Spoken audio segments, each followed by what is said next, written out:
மத்தேயு சுவிசேஷம் 24ஆம் அதிகாரம் 6வது வசனம், யுத்தங்களையும் யுத்தங்களின் செய்திகளையும் கேள்விப்படுவீர்கள், கலங்காதபடிக்கு எச்சரிக்கையாயிருங்கள். ஆண்டவர் 2வது அடையாளமாக யுத்தங்களை குறித்து பேசுகிறார்.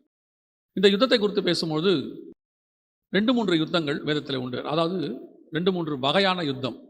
ஒன்று வேதத்தில் சொல்லப்படுகிற உலகத்தில் நடக்கக்கூடியதான யுத்தங்கள்.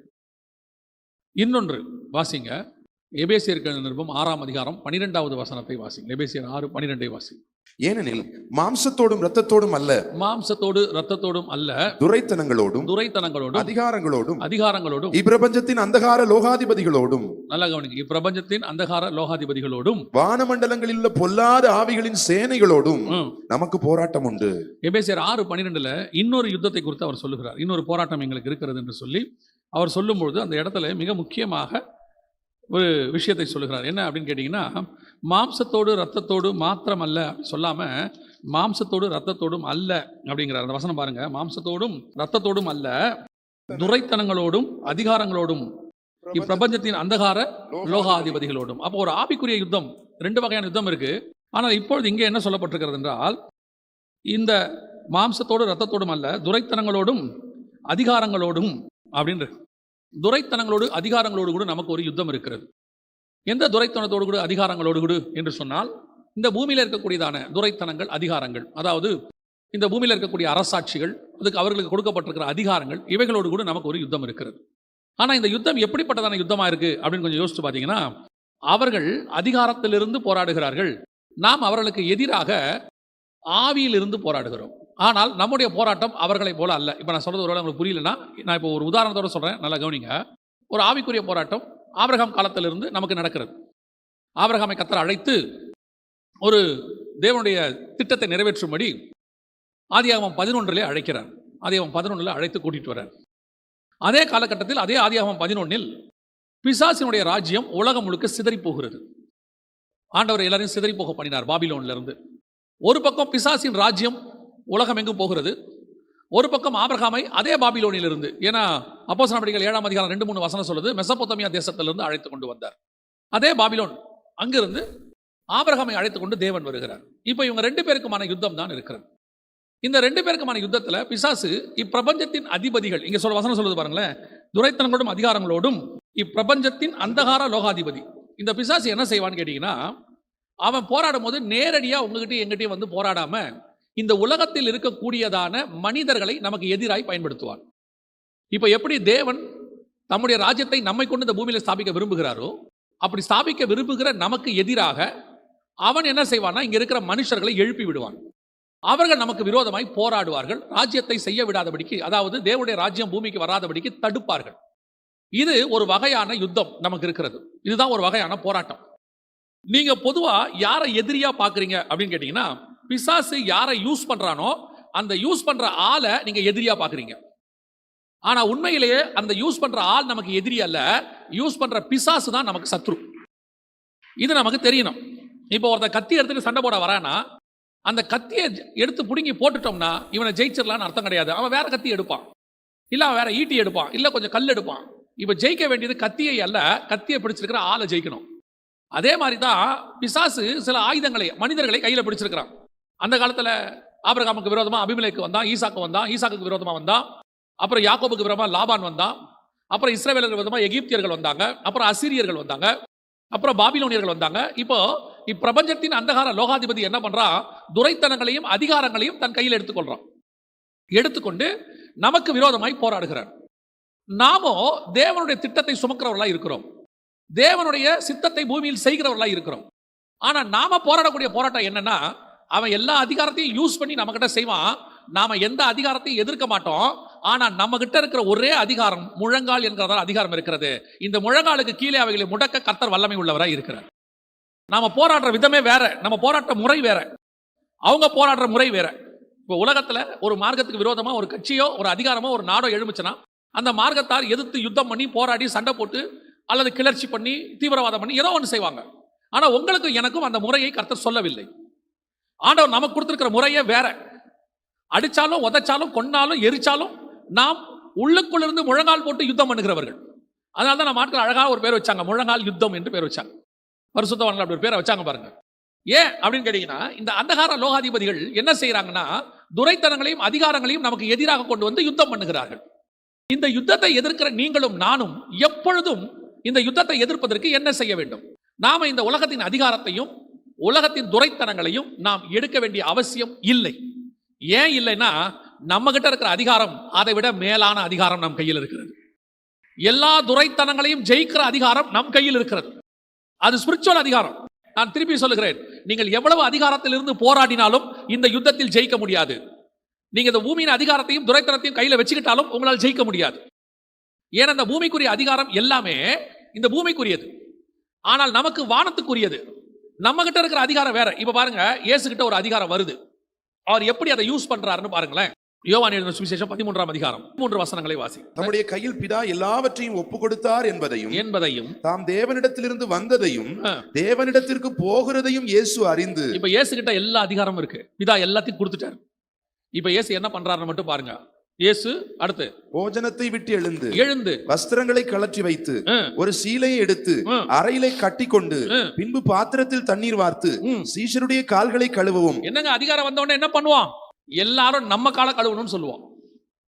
நம்ம கிட்ட அதிகாரம் வந்த உடனே நம்ம நட மாறிடும், நம்ம பார்வை மாறிடும், பார்வையில ஒரு பெருமை வந்துடும். இல்ல ஒரு ஊழியத்துக்கு நீங்க பொறுப்பாளராக மாறிட்டீங்க, உங்க நம்பி ஆர்டர் ஊழியம் கொடுத்தாரு.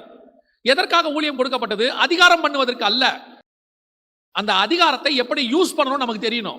இப்ப இயேசு அடுத்த அதிகாரத்தை பிடிக்கிறாங்க, வராங்க ரோமர்கள் வந்து பிடிக்கிறாங்க, அடிக்கிறாங்க. இப்ப இயேசு அதிகாரத்தை பயன்படுத்தினாரா? தலையில முள்கிட வச்சு துப்புறாங்க, அதிகாரத்தை பயன்படுத்தினாரா? சிலுவையை தூக்க சொல்றாங்க, அதிகாரத்தை என்ன பண்ணாரு? இப்ப அடுத்து கொண்டு போய் சிலுவையில் அறையிறாங்க. இவ்வளவும் எப்ப தெரியுமா நடந்துச்சு?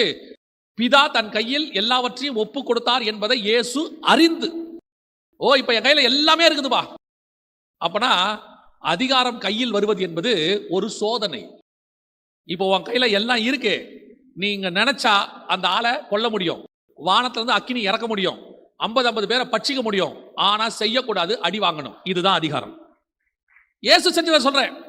நீங்கள் என்ன மாம்சத்தின்படி போராடினாலும், எங்கே போய் குரல் கொடுத்தாலும், உங்கள் கையில் இருக்கிற மேலான அதிகாரத்துக்கு மாறி இருக்கிற மாதிரி அதிகாரம் வேற எதுக்குமே வராது. இப்ப அவர் சொல்றாரு, எங்களுடைய போராட்டம் மாம்சத்தோடு ரத்தத்தோடும் அல்ல, துரைத்தனங்களோடும் அதிகாரங்களோடும், அதை யூஸ் பண்ணுகிற அந்தகாரத்தின் லோகாதிபதிகளோடு கூட எங்களுக்கு சண்டை இருக்குது. இப்ப நம்ம சண்டை அந்த சண்டை தான்.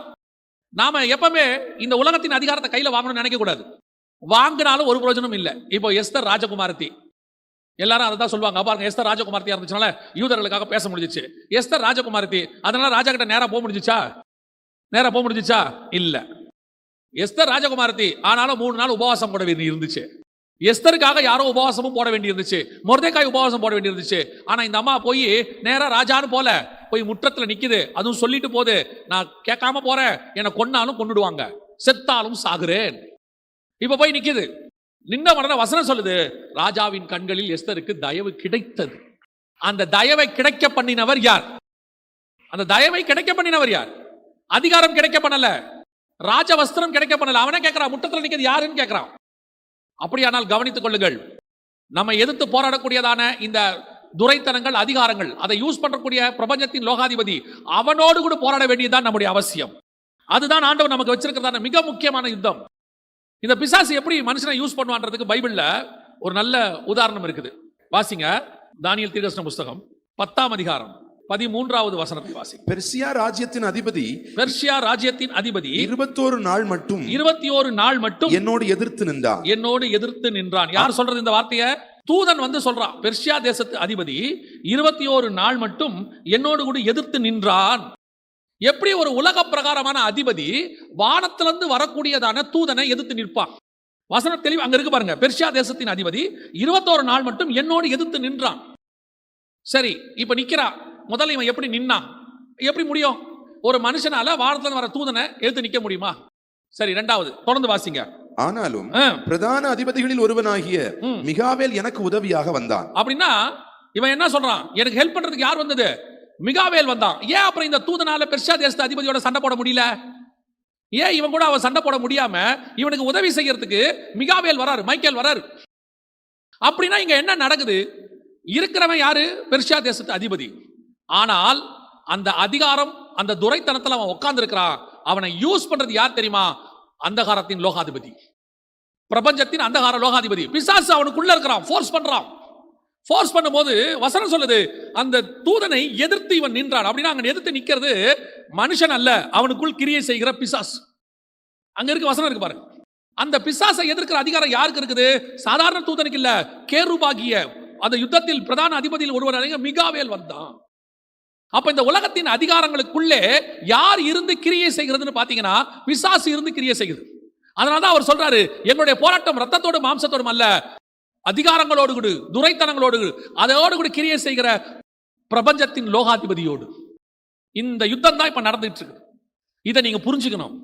இந்த யுத்தம் உங்களுக்கு வீட்டில் இருக்கும், இந்த யுத்தம் உங்களுக்கு நாட்டில் இருக்கும், இது எல்லாமே இருக்கும்.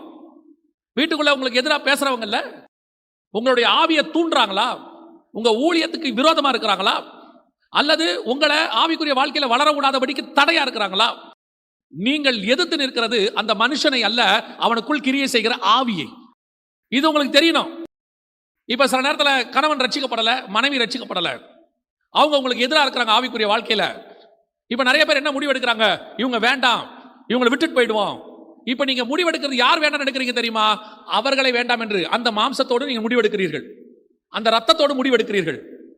இந்த மனைவியோ கணவனோ ஒரே மாம்சம் உடையவர்கள். இந்த மாம்சத்தோட ரத்தத்தோடு உனக்கு யுத்தம் இல்ல. ஏன் இல்ல? அது பிரச்சனை இல்ல. அதுக்குள்ள ஒன்னு அதிகாரத்துக்குள்ள உட்கார்ந்துகிட்டு உனக்கு கிரியை செய்யுது, அதோட தான் உனக்கு பிரச்சனை இருக்குது. இப்ப அவ வேண்டாம் இல்ல, உள்ள இருக்கிற பிசாசு வெளியே போகணும். அதான் முக்கியம். நம்ம போராட்டம் அங்கதான் இருக்கு. இப்ப என்ன பண்ணணும்? உனக்கு எதிராக, உன் ஊழியத்துக்கு எதிராக அவங்க போராடுறாங்க, ஆவிக்குரிய வாழ்க்கைக்கு எதிராக போராடுறாங்க. உலகத்துல இருந்து நீ ஊழியம் பண்ண கூடாதுன்னு எதிர்க்கிற கூட்டம் வேற, இது கூட இருந்துகிட்டே உனக்கு எதிராக செயல்படுற கூட்டம். உன் ஆவியை அப்படியே பொறுக்கிக்கிட்டு இருப்பாங்க. உன்னை ஊழியத்தை நீ வெளியே போய் சக்சஸ் பண்ணிட்டு வருவ, வீட்டுக்குள்ள உன்னால நிம்மதியா இருக்க முடியாது. ஊழியத்துல பெரிய சக்சஸ் ஆண்டவர் வெளியே கொடுத்திருப்பாரு, வீட்டுக்குள்ள வந்தா அத்தனை சந்தோஷத்தையும் போட்டு உடைக்கிற மாதிரி ஒண்ணு இருக்கும். இப்ப பிரச்சனை யாரு? அதுவா? இல்ல, அதுக்குள்ள இருக்கிறது. அந்தக்குள்ள உட்கார்ந்து கிரியை செய்து. இப்ப நம்ம போராட்டம் அதோட தான் இருக்கு, அதை விரட்டுறதுல தான் இருக்கு. சில நேரங்களில் கர்த்தர் அதுக்குள்ள இருக்கிறதோடு கூட போராடும்படி நம்ம வச்சிருப்பாரு. சில நேரங்கள் நம்ம ஆண்டவர் அதை அனுமதி கொடுத்திருப்பாரு, நம்ம போராட வேண்டி இருக்கும். இது என்ன செய்யும்? இங்க இருக்கிற துரைத்தனம், இங்க இருக்கிற அதிகாரம், இங்க இருக்கிற மாம்சம், இதோடு கூட நம்ம வந்து சந்திக்கும். அப்ப நாம அது வழியில போராடக்கூடாது. சில நேரங்களில் பார்த்தீங்கன்னு சொன்னா நம்ம மாம்சத்தை தானே இருக்கிறோம், நமக்கு எதிராக இப்படிப்பட்ட காரியங்கள் நடக்கும்போது நமக்கு ஒரு அளவுக்கு பிரேக்கிங் பாயிண்ட்னு சொல்லுவாங்க, அதுவும் ஒரு அளவுக்கு தான் இருக்கும். கணவன் ரட்சிக்கப்பட்டிருப்பா, இல்ல மனைவி ரட்சிக்கப்பட்டிருக்கோம், ஒரு லெவல் வரைக்கும் மனைவி கணவன் திட்டத்தை கேட்டுக்கிட்டே இருக்கும், ஒரு இடத்துல பஸ்ட் ஆகும்ல. அப்போ உனக்கு புரிய வேண்டியது ஒன்று, இந்த போராட்டம் எனக்கு மாம்சத்தோடு ரத்தத்தோடும் அல்ல. இங்க வந்திருக்கிற பிரச்சனை மாம்சத்தோடு ரத்தத்தோடு அல்ல. எனக்கு வந்திருக்கிற பிரச்சனை எனக்கு மேல இருக்கிற அந்தகாரத்தின் லோகாதிபதி. அவன் இந்த மாம்சத்தை யூஸ் பண்றான், அவன் இந்த ரத்தத்தை யூஸ் பண்றான். இந்த யுத்தத்தை நான் ஜெயிக்க வேண்டி இருக்கிறது. இதே தான் உலகத்துக்கும் பொருந்தும். உலக பிரகாரமா நீங்க ஊழியத்துக்கு போறீங்களா, அங்கே போகும்போது எதிர்க்கிறாங்களா? உங்க நம்பிக்கை என்ன? நான் எகிப்துல போய் நாணல புடிச்சிக்கலாம்னு நினைக்கிறேன். ஆண்டவர் சொல்றார், எகிப்துக்கு போய் நாணல போய் புடி, அது ஒரு நாள் உருவி கொண்டு போகும். எகிப்தியரின் ரதங்கள் உனக்கு உதவி செய்யாது, யாரும் உனக்கு உதவி செய்ய முடியாது. உன்னுடைய போராட்டம் வேறு. இதை நீங்க முதல்ல புரிஞ்சுக்கணும். நீங்க எதை உங்க பாதுகாப்பா நினைக்கிறீங்களோ ஒரு நாள் அந்த பாதுகாப்பு உங்களை விட்டு போகும். எது இருந்தா நல்லது நினைக்கிறீங்களோ அது ஒரு நாள் உங்களை விட்டு போகும். அதான் ஆண்டவர் சொல்றார், எப்பேற்பட்ட அரணான கோட்டையை கட்டிட்டு இருந்த ராஜாவை எல்லாம் நிர்மலமாக்கிட்டாராமா. ஆண்டவர் சொல்வார், உங்ககிட்ட எவ்வளவு பேர் இருக்காங்க? இல்ல ஒரு 20,000 பேர், வேணாம் குறைச்சிரு, கடைசியில் 300 பேர் போதும், போ சண்டைக்கு. ஆண்டவரே, அவர்கள் கடற்கரை மணலா இருக்கிறார்கள். அவங்க கடற்கரை மணலா இருக்கட்டும், நீ உன் பலத்துல அவங்களை ஜெயிக்க போறது கிடையாது. 300 பேரை வச்சுக்க, ஏன் பலத்துல ஜெயிக்க போற அது உனக்கு தெரியணும். இன்னைக்கு நாம என்ன நினைக்கிறோம்? அவங்க பவர்ல இருக்காங்க, நம்மளும் பவரை காட்டணும். ஆண்டவர் சொல்றாரு, பவர்லாம் காட்டாத, குறை, பவரை குறை. இல்ல நாம நீ எதுவும் காட்டாத, குறை. ஏன்? நீ உன் பவரை காட்டாம இருந்தாதான் கர்த்தர் அவர் பவர் என்னங்கிறத காட்டுவாரு. நேபுகாத் நேச்சார முகம் குப்புற விழ வச்சவர். நேபுகாத் நேச்சார 7 வருஷம் அங்க பட்சியை போல பனியிலும் மழையிலும் நனைய வச்சவர். அந்த தேவன் நம்முடைய தேவனாய் இருக்கிறார். அப்ப நீ எதோட போராடக்கூடாது? மாம்சத்தோட ரத்தத்தோட போராடாதீங்க. இன்னைக்கு யுத்தத்தை பண்ணிட்டு இருக்கிறோம், போராடி போராடி பார்க்கிறோம். கர்த்தர் என்ன பண்ணுவார் தெரியுமா? நீ போராடி முடிக்கிற வரைக்கும் அமைதியாய் காத்திருப்பார், அமைதியாய் காத்திருப்பார். நீ போராடு, போராடி தான் பாரு, உன்னால எவ்வளவு போராட முடியுமோ அவ்வளவு போராடி பாருன்னு. நம்மளும் போராடி போராடி பார்க்கிறோம். கடைசியில் ஒரு இடத்துல முடிவெடுக்கிறோம், என்னால முடியல ஆண்டவரே. ஆண்டவர் சொல்வாரு, நீ போராடி கொண்டிருக்கிறது மாம்சத்தோடு, அது பிரயோஜனம் கிடையாது. இந்த மாம்சத்தை ஜெயிச்சா வேற மாம்சம் வரும். ஒரு நாட்டில் ஒரு சர்வாதிகாரி இருந்தாங்க. அந்த சர்வாதிகாரி ஆட்சி ரொம்ப மோசமா நடந்துச்சான். அப்ப அங்க ஒரு ஊழியக்காரரு ஆண்டவர்கிட்ட டெய்லி கேட்பாராம், ஏன் இவங்களை வச்சிருக்கீங்க, இந்த சர்வாதிகாரியை தூக்குங்க ஆண்டவரே, இந்த சர்வாதிகாரி வேண்டாம். ஆண்டவர் உணர்த்தினாராம், நான் ராஜாக்களை தள்ளி ராஜாக்களை உருவாக்குறவர், இவங்களுக்கு நான் கொஞ்சம் காலம் கொடுத்துருக்கிறேன், நான் கொடுத்துருக்கிற வரைக்கும் அவங்க இருப்பாங்க, ஆனால் அவர்கள் உன்னை ஒன்றும் செய்ய மாட்டாங்க. இவர் போராடுறார், இல்ல ஆண்டவரே எனக்காக நீங்க இந்த ஆட்சியை மாத்தித்தான் ஆகணும், அந்த சர்வாதிகாரியை கீழே தள்ளுங்க. ஆண்டவர் திருப்பி திருப்பி சொன்னாராம், இல்ல. ஒரு நாள் வந்தது, இவர் போராடி ஆண்டவர்கிட்ட கேட்டார், ஆண்டவரே இந்த ஆட்சி மாறாதா, இந்த சர்வாதிகாரியை கீழே தள்ள மாட்டீங்களா? உடனே ஆண்டவர், சரி இவர்கள் ஆட்சி முடிகிற காலம் வந்திருக்குது, முடிய போது, நீ கேட்டது எவ்வளவு தப்புன்னு பாரு, நீ ஃபீல் பண்ணுவேன்னு சொல்லி அவங்க ஆட்சி முடிஞ்சிச்சு. அந்த ஊழியக்காரருக்கு ஒரே சந்தோஷம். ஆண்டவர்கிட்ட போய் சோதனை பண்ணார், ஆண்டவரே இவர்கள் ஆட்சி முடிஞ்சிருச்சு, இந்த சர்வாதிகாரம் ஒழிஞ்சிருச்சு, நன்றி அப்பான்னு. அந்த ஆட்சிக்கு அடுத்து வேறொருத்தர் வந்தாராம். அவன் அவர்களை பார்க்கிலும் கொடுமை வாய்ந்தவனா இருந்தானா. அப்ப போய் இவர் கேட்டார் ஆண்டவர், ஆண்டவரே இவங்க இவ்வளவு மோசமா இருக்கிறாங்களே. பதில் இல்லை ஆண்டவர்கிட்ட. ஒரு நாள் ஆண்டவர் ரொம்ப கதறி கேட்டாராம், ஆண்டவரே இதுக்கு அவங்க எவ்வளவோ பெட்டர் ஆண்டவரே, அந்த ஆட்சி எவ்வளவோ பரவாயில்ல. ஆண்டவர் சொன்னாராம், இதைத்தான் நான் உங்ககிட்ட சொன்னேன், நான் உனக்கு எப்பவுமே நன்மை தான் செய்வேன். ஆட்சி வருது மாறுது, அதிகாரம் போது வருது, நீ அதை பார்க்காத, மாம்சத்தோடு ரத்தத்தோடும் போராடாத, அதுக்கு பின்னாடி ஒரு அந்தகாரத்தின் லோகாதிபதி இருக்கு, அதை பாரு, அதை ஜெயிக்க முயற்சி பண்ணு, நான் உனக்கு உதவி செய்வேன்னு சொன்னாராம். இன்னைக்கு நாம யார் யாரையோ பார்த்துக்கிட்டு எதோடையோ சண்டை போட்டுக்கிட்டு இருக்கிறோம். உங்களுக்கு பிரச்சனை கூட இருக்கிற மாம்சம் அல்ல, உங்களுக்கு பிரச்சனை அந்த மாம்சத்தை கிரியை செய்ய வைக்கிற அந்தகாரத்தின் லோகாதிபதி. அதுக்கு அதிகாரம் கொடுக்கிற ஆளு, அந்த அதிகாரத்தை பயன்படுத்துற ஆளு. உங்களுக்கு அது மட்டும் புரிஞ்சிருச்சுன்னா நீங்கள் அதுகளோடு கூட போராடவே மாட்டீர்கள், அதோடு கூட போராட மாட்டீங்க. அந்த யுத்தத்திலிருந்து கர்த்தர் உங்களை விடுதலையாக்குவார். எப்படி விடுதலையாக்குவார்? வாசிங்க 2 கொரிந்தியர் 2ஆம் அதிகாரம் 14வது வசனத்தை வாசி. கிறிஸ்துவுக்குள் எப்பொழுதும் எங்களை வெற்றி சிறக்க பண்ணி, கிறிஸ்துவுக்குள் எப்பொழுதும் எங்களை வெற்றி சிறக்க பண்ணி, எப்பொழுதும் எங்களுக்கு வெற்றி கொடுக்கிறார் ஆண்டவர். இப்ப யோசிச்சு பாருங்க, பவுலின் வெற்றி எது? இப்ப நம்ம யுத்தம் எது நமக்கு தெரிஞ்சிருச்சு. நம்ம யுத்தம் கூட இருக்கிற மனுஷனை ஜெயிக்கிறது இல்ல, நம்ம யுத்தம் கூட இருக்கிற ஆளை விட்டு பிரியறது இல்ல, நம்ம யுத்தம் இந்த அரசாட்சி அனுப்பிட்டு வேற அரசாட்சி கொண்டு வரணும்னு நினைக்கிறது இல்ல, அப்புறம் அது போய் இன்னொன்னு வேணும்னு நினைப்போம். நம்ம யுத்தம் இதோடு அல்ல, நம்முடைய யுத்தம் அந்தகாரத்தின் லோகாதிபதியோடு. அப்படி இருக்கும்போது இப்ப நமக்கு வெற்றி கொடுக்கிறார் ஆண்டவர். நம்ம வெற்றி எப்படி இருக்கும்? திருப்பி அந்த வசனம் வாசிங்க. கிறிஸ்துவுக்குள் எப்பொழுதும் எங்களை வெற்றி சிறக்க பண்ணுகிறார். அப்படின்னா என்ன அர்த்தம்? வெற்றி சிறக்க பண்ணுகிறனா என்ன? பவுலுக்கு எது வெற்றி? நான் இந்த இடத்துக்கு போனேன், என்ன அந்த பட்டணத்துல அடிச்சு கீழே தள்ளி என்ன செத்தவன் நினைச்சு விட்டுட்டாங்க, அந்த பட்டணத்தில் என்னை கர்த்தர் வெற்றி சிறக்க பண்ணார். என்ன பவுல் சொல்ற? உன்னை அடிச்சாங்கன்னு சொல்ற, கீழே தள்ளுறாங்கன்னு சொல்ற, செத்தவன் போல விட்டுட்டாங்கன்ற அந்த அடி அடிச்சிருக்காங்க. எப்படி பவுல் அதுல நீ வந்து வெற்றி சிறக்க பண்ணுகிறேன்னு சொல்ற? அவங்க அவ்வளவு பண்ணியும் அந்த பட்டணத்துக்குள் நான் போய் பிரசங்கம் பண்ணேன், அங்கே அநேகரை கர்த்தர் எனக்கு கொடுத்தார், அது என்னை தடுக்க முடியவில்லை. நான் எதுக்கு போனேன் தெரியுமா? இந்த அதிகாரத்தை ஜெயிக்க போல, அந்த அதிகாரத்துக்குள்ள இருக்கிற ஆத்துமாக்களை கொள்ளையிட போனேன். நான் போன காரியம் எனக்கு சக்சஸ் இல்ல, அடிச்சாங்க உதைச்சாங்க அது எனக்கு. ஆனா நான் எதுக்கு அனுப்பப்பட்டேன்? அங்க இருக்கிற ஆத்மாவை ஆதாயம் பண்ணுவதற்கு. அந்த வேலை நடந்து விட்டது. அதனாலதான் நான் போகிற எல்லா இடங்களிலும் என்னை வெற்றி சிறக்கவே பண்ணுகிறார். காரணம், நான் போகிற மோட்டிவை கர்த்தர் எனக்கு சக்சஸ் பண்ணிக்கிட்டே இருக்கிறார். அவன் தடுப்பான், உதப்பான், திட்டுவான், நிறுத்துவான், என்ன வேணாலும் செய்வான், ஆனால் போகிற இடத்தில் ஆத்தும அறுவடை நடக்கும். என்னை வெற்றி சிறக்க பண்ணுகிற ஒருத்தர் இருக்கிறார். அவன் எதுக்கு என்ன தடுக்கிறான்? அவன் எதுக்கு என் கூட போராடுறான்? எதுக்கு நான் சுவிசேஷம் சொல்லக்கூடாதுன்னு சொல்றான்? எதுக்கு சர்ச்சை இடிக்க வரான்? அவன் ஒரு நோக்கம், இங்க இருக்கிற ஆத்மா ரட்சிக்கப்பட்ட கூடாதுன்னு அந்தகாரத்தின் லோகாதிபதி அங்க இருக்கிற அதிகாரத்துக்காரன் கிட்ட சொல்லி உனக்கு விரோதமா போராடுது. இப்ப உன்னுடைய வெற்றி எது தெரியுமா? அவன் அனுப்புறானே அதிகாரம், அதை ஜெயிக்கிறது இல்ல. உன் வெற்றி எது தெரியுமா? அவன் எதுக்கு அனுப்புனா? அங்க இருக்கிற ஆத்மா ரட்சிக்கப்படக்கூடாதுன்னு அதை ரட்சிப்புக்குள்ள நடத்திட்ட பாரு, அதுதான் வெற்றி. அவன் அவ்வளவு தடுத்து நான் அங்க ஊழியம் பண்ணிட்டேன், அவ்வளவு தடுத்து நான் சக்சஸ் ஆயிட்டேன். அவன் எவ்வளவோ ஃபோர்ஸ் பண்ணா, ஆனாலும் என் ஊழியத்தை அவனால தடுக்கவே முடியல. எனக்கு ரொம்ப பிடிச்ச ஒரு வசனம், இந்த வசனத்தை நீங்க வாசிச்சு பாருங்க.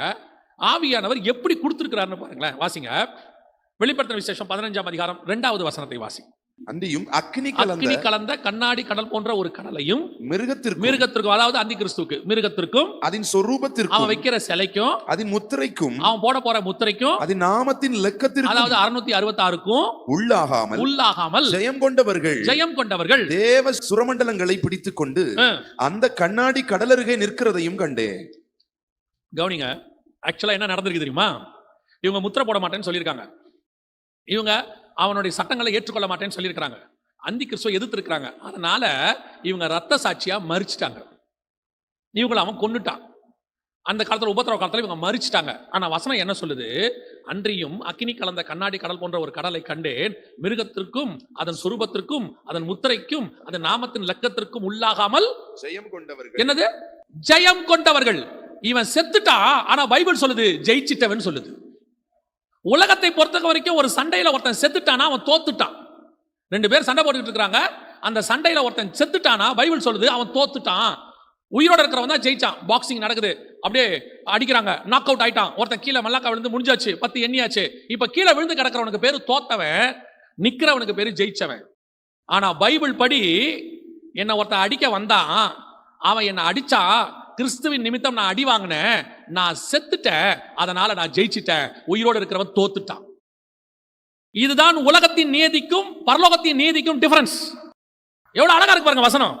இப்ப நீங்க என்ன நினைக்கிறீங்கன்னா, அவன் வரட்டும், அவன் கூட எதிர்த்து நின்னு நானும் அதிகாரத்தை வாங்கி நானும் துரைத்தனத்தை வாங்கி அவனை ஜெயிப்பேன்றீங்க. அப்படின்னா நீங்கள் கிறிஸ்துவுக்குள்ளாக தோக்குறீர்கள் என்ற அர்த்தம். புரியுதா? நாம சண்டை போடுறதுக்காக அழைக்கப்பட்டவர்கள் அல்ல, ரத்தம் சிந்துவதற்காக அழைக்கப்பட்டவர்கள். நாம அடுத்தவனை கொல்லுவதற்காக அழைக்கப்பட்டவர்கள் அல்ல, கிறிஸ்துவின் நிமித்தம் கொலை செய்யப்படுவதற்காக அழைக்கப்பட்டவர்கள். என் நாமத்தின் நிமித்தம் நீங்கள் கொலை செய்யப்படுவீர்கள் வசனம் சொல்லுது. இதைத்தான் நமக்கு முன்னாடி இருந்த பரிசுத்தவான்கள் நமக்கு சொல்லி கொடுத்துட்டு போனாங்க. பைபிளும் அதைதான் சொல்லுச்சு. அதைத்தான் ஒரு காலத்துல ரத்த சாட்சியாய் மரிப்பது அவ்வளவு பெரிய பாக்கியமா நினைச்சாங்க. இன்னைக்கு கடைசி காலத்துல இவங்களுக்கு ரத்த சாட்சியா மரிக்கிறதுனால பயம். மணிப்பூர்ல போய் பாருங்க, கேம்புக்கு போயிருந்தோம். கிறிஸ்துவின் நிமித்தம் பாடு அனுபவிச்சு ஓடி வந்து கேம்ப்குள்ள இருக்கான். ஆனா போன உடனே சிரிச்சுக்கிட்டே பிரைஸ் தி லார்ட்னாங்க. எனக்கு நினைச்சேன், எப்படி இந்த நேரத்தில் இவங்களால சிரிக்க முடியுது? அது உள்ள ஆராதனை. மொத்தமா அவங்களுக்கு என்ன சாப்பாடு தெரியுமா? அவரை நல்லா வடிச்சு வச்ச அரிசி, பருப்பு, இவ்வளவுதான் மொத்தமே கொடுக்குறாங்க. இருக்கு, அவ்வளவுதான் இருக்கு, இல்ல வேற. ஏன்னா ஒரு கேம்ப்லயும் 150 பேர் 200 பேர், கிட்டத்தட்ட 52 கேம்ப் இருக்குது. குழந்தைங்கள்ல இருந்து பெரியவங்க வரைக்கும் ஒரே கேம்ப்ல இருக்காங்க. அத்தனை பேருக்கும் சாப்பாடு எப்படி கொடுக்க முடியும்? எல்லாராலையும் எல்லா நாளும் அரசாங்கமும் எவ்வளவுதான் செய்யும்? ஒரு தட்டு முழுக்க சாப்பாடு, ஒரு பருப்பு பிசைஞ்சு சாப்பிடறான். ஆனா முடிச்சிட்டு கிறிஸ்துவுக்காக கையில உயர்த்தி அவன் ஆராதிக்கிறான்.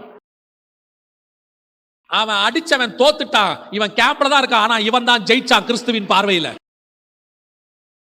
நல்லா தெரிஞ்சுக்கொள்ளுங்க, உலக பிரகாரமாக சாவது என்பது ஒன்றும் தோத்ததுக்கு அர்த்தம் கிடையாது. நான் கண்ணாடி கடல் அருகே நிற்பேன், என்னை பார்த்து பரலோகம் சொல்லும் ஜெயம் கொண்டவர்கள் இவர்கள். ஆனால் கிறிஸ்துவுக்காக எல்லாவற்றையும் இழந்து கடைசியாய் ஜீவனையும் இழந்து அவங்க போய் நிப்பாங்க பரலோகத்துல. பரலோகம் சொல்லும் ஜெயம் பெற்றவர்கள். யுத்தம் எப்படிப்பட்ட யுத்தம் தெரியுமா? நீ செத்து ஜெயிக்கிற யுத்தம். உன்னுடைய போராட்டம் ரத்தத்தோடும் மாம்சத்தோடும் அல்ல, துரைத்தனங்களோடும் அதிகாரங்களோடும் வானமண்டலத்தின் பொல்லாத சேனைகளோடும் உன்னையும் என்னையும் வெற்றி சிறக்க பண்ணுகிறவர் ஒருத்தர் இருக்கிறார். ஏன் பவுல் தோத்துட்டானா? இப்ப ஊர் ஃபுல்லா அடி வாங்கின பவுல் தோத்துட்டான். எல்லாவற்றையும் நஷ்டமும் குப்பையும் என்று வித்தவன் தோத்தவன். இயேசு கிறிஸ்து இரவல் கடலில் செத்து போனாரு, அதனால தோத்துட்டாரா?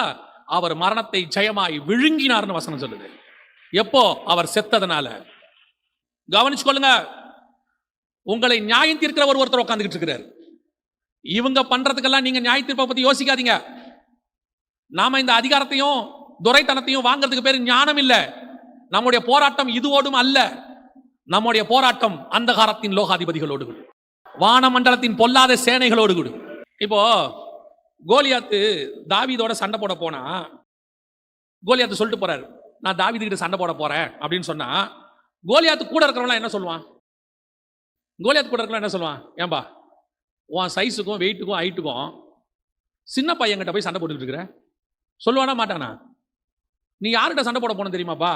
சவுல்கிட்ட சண்டை போடு, நல்ல உயரமா இருக்கான் ராஜா, உனக்கு சண்டை போடுறதுக்கு ஒரு ஸ்டேட்டஸ் இருக்குப்பா. அதே தான் நான் உங்களுக்கு சொல்றேன். நீங்களும் நானும் ஆவிக்குரிய விதத்தில் கர்த்தரால் அபிஷேகம் பண்ணப்பட்டவர்கள். நமக்கு ஸ்டேட்டஸ் யாரு தெரியுமா? சண்டை போடுற ஸ்டேட்டஸ். இப்ப நீங்க மல்யுத்தத்துக்கு போய் பாருங்க, இவர் 60 கிலோனா அவரும் 60 கிலோ இருக்கணும், இவர் 75னா அவரும் 75 இருக்கணும். அதான் சரியான ஸ்டேட்டஸ். ஒரு 15 வயசு 10 வயசு பையனை கூட்டு வந்து நிக்க வச்சுட்டு அவன் ஐஸ்கிரீம் சாப்பிட்டுக்கிட்டு இருக்கான். சாக்லேட் சாப்பிட்டு இருக்கிறான். இவர் மல்யுத்தத்தில் போய் தொடையெல்லாம் தட்டிக்கிட்டு நின்னார்னா சுத்தி இருக்கிறவன் கேட்க மாட்டா, இந்த சின்ன பையன் கூட சண்டை போட வந்திருக்கிற வெக்கமா இல்ல உனக்கு? கேட்பானா கேட்க மாட்டானா? அதே மாதிரி தான் ஆவிக்குரியவர்கள் போய் இந்த உலகத்தின் ராஜ்யங்களோடும் இந்த உலகத்தில் இருக்கக்கூடிய அதிகாரங்களோடும் துரைத்தனங்களோடும் யுத்தம் பண்ணீங்கன்னா பரலோகத்திலிருந்து கேட்கும், உனக்கு அவன் ஈக்குவலாடா? உனக்கு அவன் ஈக்குவலா? நீ யார் தெரியுமா? வானமண்டலத்தின் பொல்லாத சேனையோடும் துரைத்தனத்தோடும் அதிகாரத்துக்கு தாண்டி பிரபஞ்சத்தின் லோகாதிபதியோடு கூட சண்டை போட வேண்டிய ஆள் நீ. உன்னை பார்த்து பிசாசு பயப்படணும். நீ என்னன்னு பார்த்தா இங்க இருக்கிறவங்களை பார்த்து பயந்துட்டு இருக்கிற. அவங்க அடிப்பாங்க, அவன் அடிச்சானா நான் ஜெயிக்க ஆரம்பிக்கிறேன்னு அர்த்தம். அவன் கொல்லுவாங்க, ஜெயிச்சிட்டேன்னு அர்த்தம். யாருக்கு இந்த பயம் வரும் தெரியுமா? பரலோகத்துக்கு போகணுங்கிற எண்ணம் இல்லாதவனுக்கு தான் பயம் வரும். அவனுக்கு ஏன் பரலோகத்துக்கு போகணுங்கிற எண்ணம் வரல? அவனுக்கு பயம். ஐயோ செத்து போயிருவோமே. யோசித்து பாருங்க, பைபிள்ல உள்ளவங்களுக்கும் இப்ப உள்ளவங்களுக்கும் வித்தியாசத்தை பாருங்க. இவங்க ஏன் இத்தனை அதிகாரத்தையும் துரைத்தனத்தையும் வேணும் வேணும் விரும்புறாங்கன்னா, ஐயோ நான் செத்து போயிருவேனே, நாளைக்கு பிரச்சனை வந்துருமே, போராட்டம் வந்துருமே. அவன் என்ன சொல்றான்? பவுலு, சீக்கிரம் சாவடிச்சீங்கன்னா போயிடுவேன்றான். அவன் அப்படித்தானே சொன்னான். நான் இருப்பது, தேகத்தில் இருப்பது உங்களுக்கு பிரயோஜனமா இருக்கும், ஆனா விட்டீங்க நான் கிளம்பிடுவேங்கிறான். அவனுக்கு ஒன்று நியமிக்கப்பட்டிருக்கிறது, அதனால் அதை வாஞ்சியாய் தொடர்கிறேன்னு அவன் ஒன்று பார்த்துட்டான். அதனால போகணும்னு ஆசை. இவங்களுக்கு கிடைக்காதுன்னு தெரியும். உங்களுக்கு எனக்கும் அதெல்லாம் இல்லை. கூப்பிட்டாரா ஆண்டவர், அடுத்த செகண்ட் புறப்பட்டு போயிட்டே இருக்கணும். எப்போ கூப்பிடுவீங்க தான் வெயிட் பண்ணிட்டே இருக்கணும். சத்தம் கேட்கால காதுல கேட்குதான்னு பார்த்துக்கிட்டே இருக்கணும். கூப்பிட்ட உடனே புறப்பட்டு ஓடிடணும். இப்பவும் சொல்றேன், நீங்கள் இவர்களோடு கூட போராடாதீர்கள், இவர்களோடு கூட சண்டை போடாதீர்கள். நமக்கு இது இல்லவே இல்லை. யார் வேணாலும் அதிகாரங்களுக்கு வரட்டும், யார் வேணாலும் துரைத்தனத்துக்கு வரட்டும். ஆனா உங்களுக்கு எனக்கு ஒண்ணு இருக்கு. என்ன தெரியுமா? வாசிங்க, வெளிப்படுத்தின விசேஷம் 1ஆம் அதிகாரம் 5வது வசனத்தை வாசிங்க. உண்மையுள்ள சாட்சியும் மரித்தோரிலிருந்து முதற் பிறந்தவரும் பூமியின் ராஜாக்களுக்கு அதிபதியுமாகிய இப்ப பிரபஞ்சத்தின் லோகாதிபதி இல்ல, இப்ப பூமியின் அதிபதி யாரு? இயேசு கிறிஸ்து. எப்போ உயிரோட எழுந்தாரோ அப்பத்திலிருந்து என் தேவனாகிய கர்த்தர் இந்த பூமிக்கும் ராஜாவாக மாறிவிட்டார். அவரே ராஜாவா மாறின பிறகு எங்களுக்கு என்ன கவலை? எங்களுக்கு என்ன கவலை?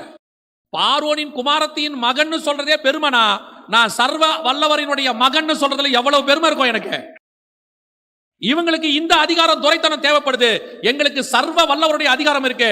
அவர் எங்கள் தேவனாய் இருக்கிறார், நாங்கள் அவர்கள் பிள்ளைகளாய் இருக்கிறோம். அவர் ராஜ்ய பாரத்தின் ராஜாக்களும் ஆசாரியருமாய் அழைக்கப்பட்டிருக்கிறோம். இந்த தைரியம் தான் எலியாவுக்கு இருந்துச்சு, இந்த தைரியம் தான் யோவான் ஸ்நானகனுக்கு இருந்துச்சு, இந்த தைரியம் தான் இயேசுவுக்கு இருந்துச்சு, இந்த தைரியம் தான் அப்போஸ்தலர்களுக்கு இருந்துச்சு. அதனாலதான் அவன் எதை கண்டு பயப்படாம இருந்தாங்க. ஆகாபை கண்டு எலியா பயப்படவில்லை, ஏரோதை கண்டு யோவான் ஸ்நானகன் பயப்படவில்லை, எவனை கொண்டும் இயேசு பயப்படவே இல்லை, எந்த ராஜ்யத்தை குறித்தும் அப்போஸ்தலர்கள் பயப்படவே இல்லை.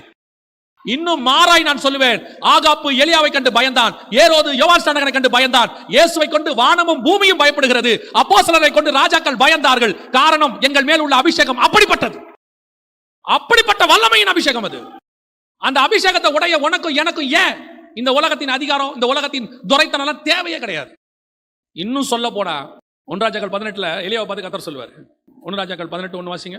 கர்த்தருடைய வார்த்தை எலியாவுக்கு உண்டாகி, நீ போய் ஆகாபுக்கு உன்னை காண்பி, நான் தேசத்தின் மேல் மழையை கட்டளையிடுவேன் என்றார். ஆனா எலியா கிட்ட ஆண்டவர் சொல்றாரு, நீ போய் உன்னை ஆகாபுக்கு காண்பி. ஆனா எலியா என்ன பண்ண தெரியுமா? ஒபதியான்னு ஒருத்தனை பார்க்கறான் போற வழியில. ஒபதியாவை பார்த்து சொல்றான், நீ போய் எலியா வந்திருக்கிறேன் என்று சொல்லும் ஆகாபு கிட்ட. ஒபதியா ஷாக் ஆயிடுவான். 7ஆம் வசனம் வாசிங்க. ஒபதியா வழியில் போகும்போது எலியா அவனுக்கு எதிர்பட்டான். அவன் இவனை இன்னான் என்று அறிந்து முகங்குப்புற விழுந்து, நீர் என் ஆண்டவனாகிய எலியா அல்லவா என்று கேட்டதற்கு அவன், நான் தான், நீ போய் இதோ எலியா வந்திருக்கிறான் என்று உன் ஆண்டவனுக்கு சொல் என்றான். எப்படி? கர்த்தர் சொன்னது நீ போய் பாருன்னு இவன் சொல்றான், அவனை வந்து பார்க்க சொல்லு. இதுதான் துரைத்தனத்துக்கும் அதிகாரத்துக்கும் எதிர்த்து நிற்கிறது. கர்த்தர் சொல்றாரு, என்ன சொல்றாரு? உன்னை ஆகாபுக்கு காண்பி. சரிங்க ஆண்டவரே. போற வழியில வேலைக்காரன் வரான், ஆகாபுடைய வேலைக்காரன். ஆண்டவனே நீங்களா? ஆமா. உங்க ஆண்டவன் ஒருத்தருக்கான். ஆமா. அவனை எலியா வந்திருக்கேன்னு போய் சொல்லு. அதை விட பெரிய ஆச்சரியம் என்ன தெரியுமா? ஆகாப்பு ரதத்தை பூட்டி கொண்டு எலியாவை சந்திக்கும்படி வந்தான். எலியா வானா யார் வரது? ஆகாப்பு வந்தான். இது நம்ம மேல உள்ள அபிஷேகம் பாருங்க. இது ஊழியக்காரனுக்கு கர்த்தர் கொடுத்திருக்கிற அபிஷேகம். நீ உன் ஸ்தானத்திலே உண்மையா இருந்தால் ஆகாப்பை கொண்டு வருவதற்கு கர்த்தர் வல்லமை உள்ள தேவனாய் இருக்கிறார். நீ உன் ஸ்தானத்திலே கர்த்தருடைய அபிஷேகத்தை நீ கனம் பண்ணினால் உன் அபிஷேகத்தை கனம் பண்ணக்கூடியவர்களை கர்த்தர் கொண்டு வருவார். நீ ஏன் உன் அபிஷேகத்தை அடமான வச்சினா கர்த்தர் என்ன செய்வாரு? இன்னைக்கு இவங்க அதிகாரத்தையும் துரைத்தனத்தையும் வாங்கணும்னு நினைக்கிறாங்க. இந்த அதிகாரம் துரைத்தனம் எல்லாம் ஒரு நாள் காணாமல் போகும். இந்த அதிகாரம் துரைத்தனம் எல்லாம் ஒரு நாள் இல்லாமல் போகும். ஆனால் தேவனுடைய அதிகாரம், அபிஷேகம் இதெல்லாம் தாண்டினது. அவர் சர்வ வல்லமை உள்ள தேவன். அவர் பூமியின் ராஜாக்களுக்கு அதிபதி. அவர் சொல்றாரு, உன்னை எல்லா இடங்களிலும் நான் வெற்றி சிறக்க பண்ணுவேன். I will give you the success. We are the more than the conquerors. வசனம் சொல்லுது, எல்லாத்தையும் பார்க்கிலும் எங்களை வெற்றி சிறக்க பண்ணுகிறார். அந்த தேவன் நம்முடைய தேவனாய் இருக்கிறார். ஒன்னு தீர்மானம் பண்ணிக்கோங்க, இன்னைக்கு முதல் யுத்தம் ஆவிக்குரிய யுத்தம். இந்த யுத்தம் எனக்கு கூட இருக்கிறவங்களுடைய மாம்சத்தோடு ரத்தத்தோடும் அல்ல. ஏன், நான் எதிர்க்க வேண்டியது மனுஷனை அல்ல. நான் எதிர்க்க வேண்டியது அதிகாரத்தில் இருக்கிற மனுஷனை அல்ல, அந்த அதிகாரத்தில் இருக்கிறவரை பயன்படுத்துகிற அந்தகாரத்தின் லோகாதிபதி. அந்த லோகாதிபதியை தான் நான் எதிர்க்கணுமே ஒழிய, நான் ஒரு நாளும் மனுஷனை எதிர்க்கவோ, அவனை திட்டவோ, அவன் மாறணும்னு நினைக்கவோ, அவன் கொல்லணும்னு நினைக்கவோ, ஏன் அது என்னுடைய விருப்பம் இல்லை. ஆண்டவர் அவனை நினைத்தால் நிமிஷத்தில் முகம் குப்புற கீழே வைக்க வைப்பார். நல்லா தெரிஞ்சுக்கொள்ளுங்க, உடன்படிக்கை பெட்டிக்கு முன்னாடி தான் தாகோன் உழணும். உடன்படிக்கை பெட்டி என்னாலைக்கும் தாகோனுக்கு முன்னாடி விழாது. உடனே கொஞ்சம் பேர் என்ன பண்ணுவாங்க தெரியுமா, திருப்பி தாகோனை நிமித்தி வைப்பாங்க. ஆண்டவர் சொல்வாரு, ஒரு தடவை விழுந்துருச்சுன்னா விட்டுருங்க, தாகோன் வேலை முடிஞ்சிருச்சு. அப்படியா? அப்படிலாம் கிடையாது. நாங்கள் தாகோனை திருப்பி எழுப்பி நிற்க வைப்போம். நிற்க வச்சு மறுநாள் பார்த்தா கை காலெல்லாம் உடஞ்சி போச்சு. இன்னைக்கு நிறைய பேருடைய நிலைமை அதுதான். ஆண்டவர் சொல்லும் போதே திருந்துறது நல்லது. இது ஆவிக்குரிய யுத்தத்தை குறித்து. இப்போ உலக பிரகாரமாய் ஒரு யுத்தம் உண்டு. அதை தான் இயேசு சொன்னார் மத்திய 24:6 யுத்தங்களையும் யுத்தங்களின் செய்திகளையும் கேள்விப்படுவீர்கள். அதை மட்டும் நான் சொல்லிட்டு முடிக்கிறேன், கவனிங்க. எந்த யுத்தத்தை பற்றி ஆண்டவர் சொல்லி இருக்கிறார் அப்படின்னு கேட்டிங்கன்னா, கடைசி காலத்தில், அதாவது நம்ம காலத்தில் இஸ்ரவேல் ஜனங்கள் திரும்பி வந்த பிறகு உலகத்தில் நடக்க வேண்டிய ஒரு யுத்தம். வாசிங்க, எசேக்கியேல் 38:8 வாசிங்க. அநேக நாட்களுக்கு பிற்பாடு நீ விசாரிக்கப்படுவாய், பட்டயத்துக்கு நீங்களாகி பற்பல ஜனங்களில் இருந்து சேர்த்துக் கொள்ளப்பட்டு வந்தவர்களிலே. நல்லா கவனிங்க, பற்பல தேசங்களிலிருந்து சேர்த்துக் கொள்ளப்பட்டு வந்தவர்களின் தேசம். அப்படின்னா இஸ்ரவேல் ஜனங்கள் எல்லா நாட்டிலிருந்தும் திருப்பி வந்து சேர்ந்த பிறகு, இப்போ அவங்க திருப்பி வந்து சேர்ந்துட்டாங்க. 1948 நேற்று கூட பார்த்தோம், சேர்ந்துட்டாங்க. சோ வந்தவர்களின் தேசத்தில் கடைசி வருஷங்களிலே வருவா. கடைசி வருஷங்களிலே யார் வருவா? 38:2 வாசிங்க. மனுபுத்திரனே, மேசேக் தூபால் ஜாதிகளின் தலைமையான அதிபதியாகிய மாக்கோகு தேசத்தான் ஆகிய கோகுக்கு எதிராக நீ உன் முகத்தை திருப்பி அப்படின்னு இருக்கு. யாரை பத்தி இருக்கு அப்படின்னு கேட்டீங்கன்னா, இன்னும் கூட ஒரு வசனம் சொல்லிடுறேன், அதுல இருந்து சொன்னா உங்களுக்கு ஈஸியா புரியும். 39:2 வாசிங்க. 39:2. நான் உன்னை திருப்பி உன்னை 6 துறடுகளால் இழுத்து உன்னை வடபுறங்களில் இருந்து எழும்பவும். எந்த பக்கத்துல இருந்து? வடபுறங்களில் இருந்து எழும்பவும். இஸ்ரவேல் தேசத்துக்கு வடபுறத்துல மேசேக் தூபால் ரெண்டுத்துக்கும் தலைமையான அதிபதி. ரோஷ் அப்படிங்கிற வார்த்தை மலையாளத்துல இருக்கும், இங்கிலீஷ்ல இருக்கும். தமிழ்ல மட்டும் அந்த ரோஷ்ங்கிறத என்ன பண்ணிட்டாங்கன்னா டிரான்ஸ்லேட் பண்ணிட்டாங்க. அதாவது சீஃப் பிரின்ஸ், தலைமையான அதிபதி அப்படின்னு அவங்க டிரான்ஸ்லேட் பண்ணிட்டாங்க. அந்த ரோஷுங்கிற வார்த்தை வந்து இருக்கும். ரோஷ்னா ரஷ்யாவை குறிக்கிற வார்த்தை. வடக்கு பக்கத்தில் ரஷ்யா வரணும். இந்த யுத்தம் தான் இப்போ ஆரம்பிச்சிருக்குது. இப்போ இஸ்ரேலுக்கும் ஹமாஸ்க்கும் ஆரம்பித்த யுத்தம் உலக யுத்தமாக போய் இப்போ ரஷ்யாவை அவங்க இழுத்துக்கிட்டு வராங்க வம்புக்கு. அதான் உண்மை. ஏன்னா 39:2 நம்ம என்ன வாசிச்சோம்?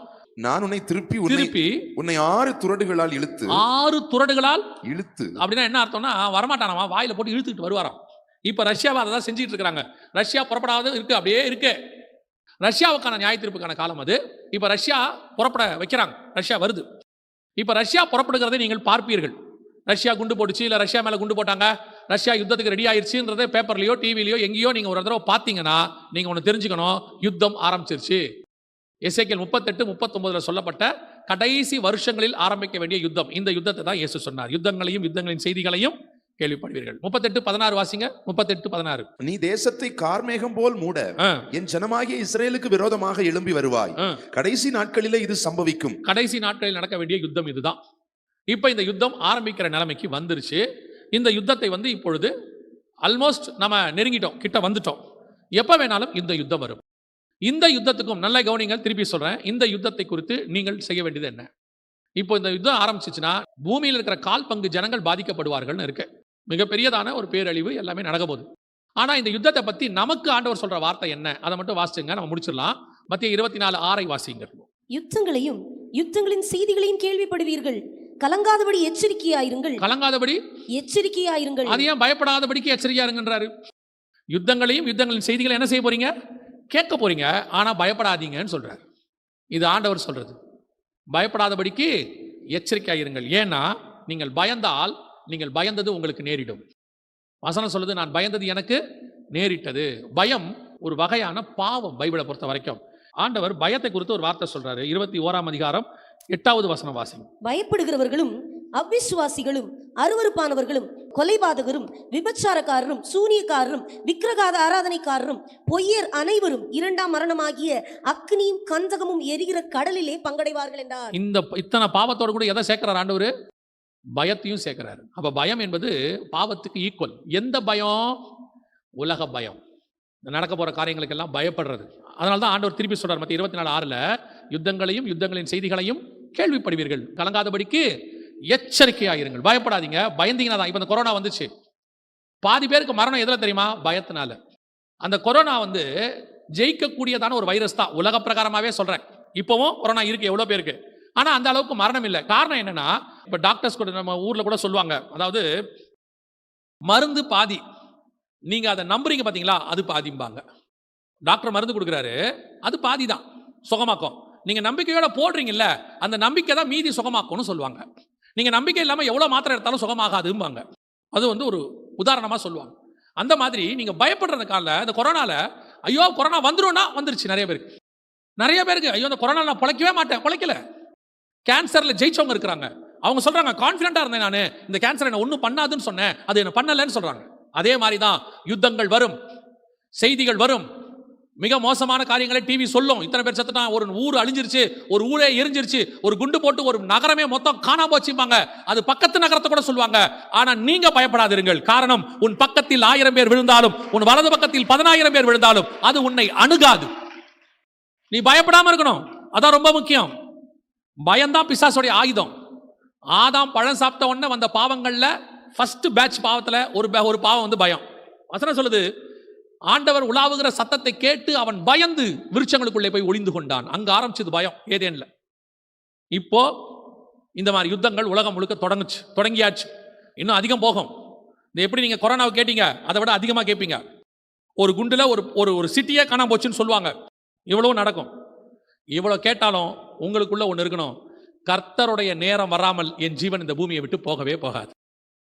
அப்படி இந்த ஜீவன் போகுதுன்னா அது கர்த்தர் எனக்கு நியமிச்ச நாள்னு அர்த்தம். அவ்வளவுதான். நாம் அது வரைக்கும் தைரியமாக கர்த்தருடைய வேலையை நாம் செய்ய போகிறோம். இனி நீங்கள் இருக்கிற காலம் முழுவதும் ஒன்று சுவிசேஷம் சொல்ல வேண்டியது அவசியம், இன்னொன்று ஆயத்தப்பட வேண்டியது அவசியம். இந்த ரெண்டை மட்டும் செய்யுங்க. வரும் யுத்தங்கள் உங்களையும் என்னையும் ஒன்றும் செய்யாது. 91ஆம் சங்கீதத்தை டெய்லி படிங்க. இனிமேட்டு குடும்பமாக உட்காந்து ஒரு தடவை 91ஆம் சங்கீதத்தை படிங்க. டெய்லி பைபிள் வாசிக்கிறதா வாசிங்க.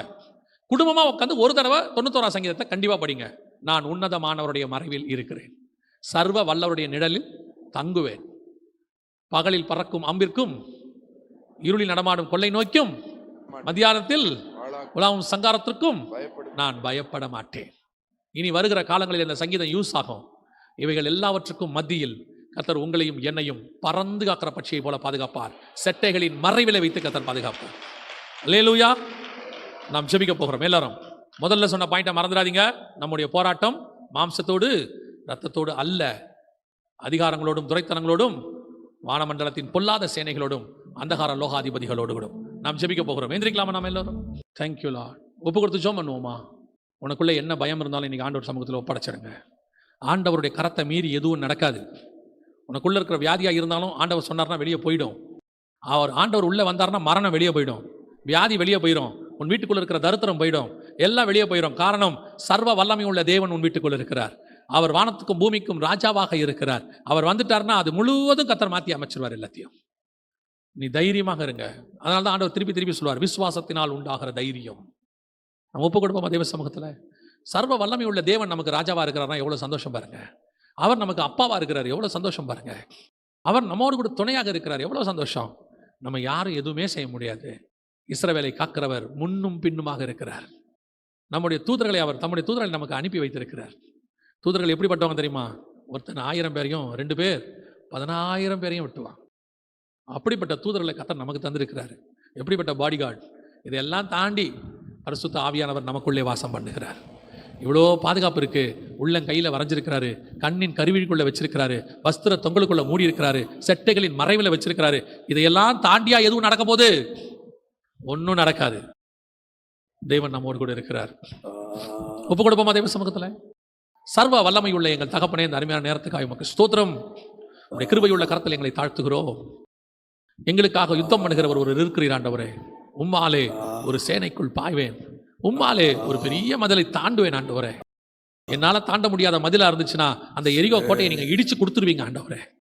என்னால தாண்ட முடியாத ஆறா இருந்துச்சுன்னா அந்த ஆத்தை பின்னிட்டு நிக்க பண்ணிடுவீங்க ஆண்டவரே. என்னால கடக்க முடியாத கடலா இருந்துச்சுன்னா அதை பிரிச்சு கொடுத்து என்னை நடக்க வச்சிருவீங்க ஆண்டவரே. என்னால கடக்க முடியாத வனாந்தரமா இருந்தா தகப்பன் தன் பிள்ளையை சுமப்பது போல சுமந்து கொண்டு வந்துருவீங்க ஆண்டவரே. எனக்காக நீங்க என்ன வேணாலும் செய்வீங்கப்பா. உம்முடைய ஒரே பேரான குமாரனையே தந்தவர் மற்ற எல்லாவற்றையும் அருளாதிருப்பது எப்படி?